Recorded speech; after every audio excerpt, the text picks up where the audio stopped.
Hello guys, welcome back to our channel. আজকে আমি সপ্তমীর ভিডিও নিয়ে এসেছি।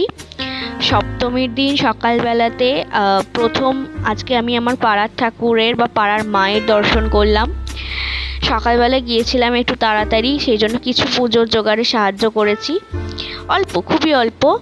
তারপরে অঞ্জলি শুরু হলো, সেই জন্য ভাবলাম যে একটু অঞ্জলির ভিডিও করি, যেহেতু কালকে ষষ্ঠী ছিল এবং সন্ধে প্রায় ঘুরেছি, সেই জন্য কালকে আর আরতি দেখতে আসা হয়নি। সেই জন্য আজ যে আরতিটা দেখতে পেলাম সেটা দেখেও খুব ভালো লাগলো, কারণ আমি আজকে হয়তো কলকাতায় চলে যাব ঠাকুর দেখতে এবং ওখানে বাড়ি আছে, ওখানে থাকবো। সেই জন্য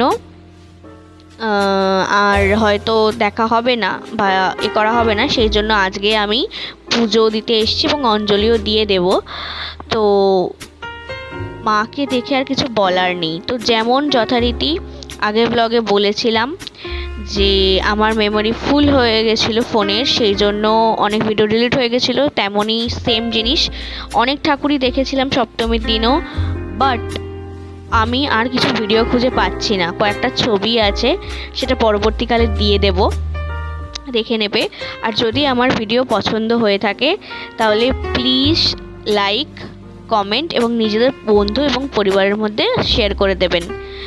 আর এই আরতি শেষ হয়ে যাওয়ার পর আমরা অঞ্জলি দিয়েছিলাম, তো অঞ্জলি দিয়ে বাড়ি চলে গিয়ে একটু রেস্ট নিয়ে খাওয়া দাওয়া করে আবার কয়েকটা ঠাকুর দেখতে বেরিয়েছিলাম।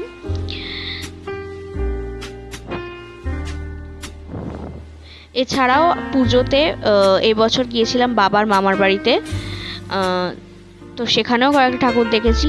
এই ঠাকুরটা হচ্ছে আমাদের পাড়ার আরেকটু ভেতরের ঠাকুর। এখন বিকালবেলা তো লাইটগুলো জ্বেলে দিয়েছে। ঠাকুরটাও খুব সুন্দর হয়েছিল এবং প্যান্ডেলটা যে আলোটা জ্বেলে দিয়েছিল সেটা দেখতে খুবই সুন্দর লাগছিল। যেমন আগের ভিডিওতে বলেছি যে আলো থাকলে একদম অন্যরকমই লাগে।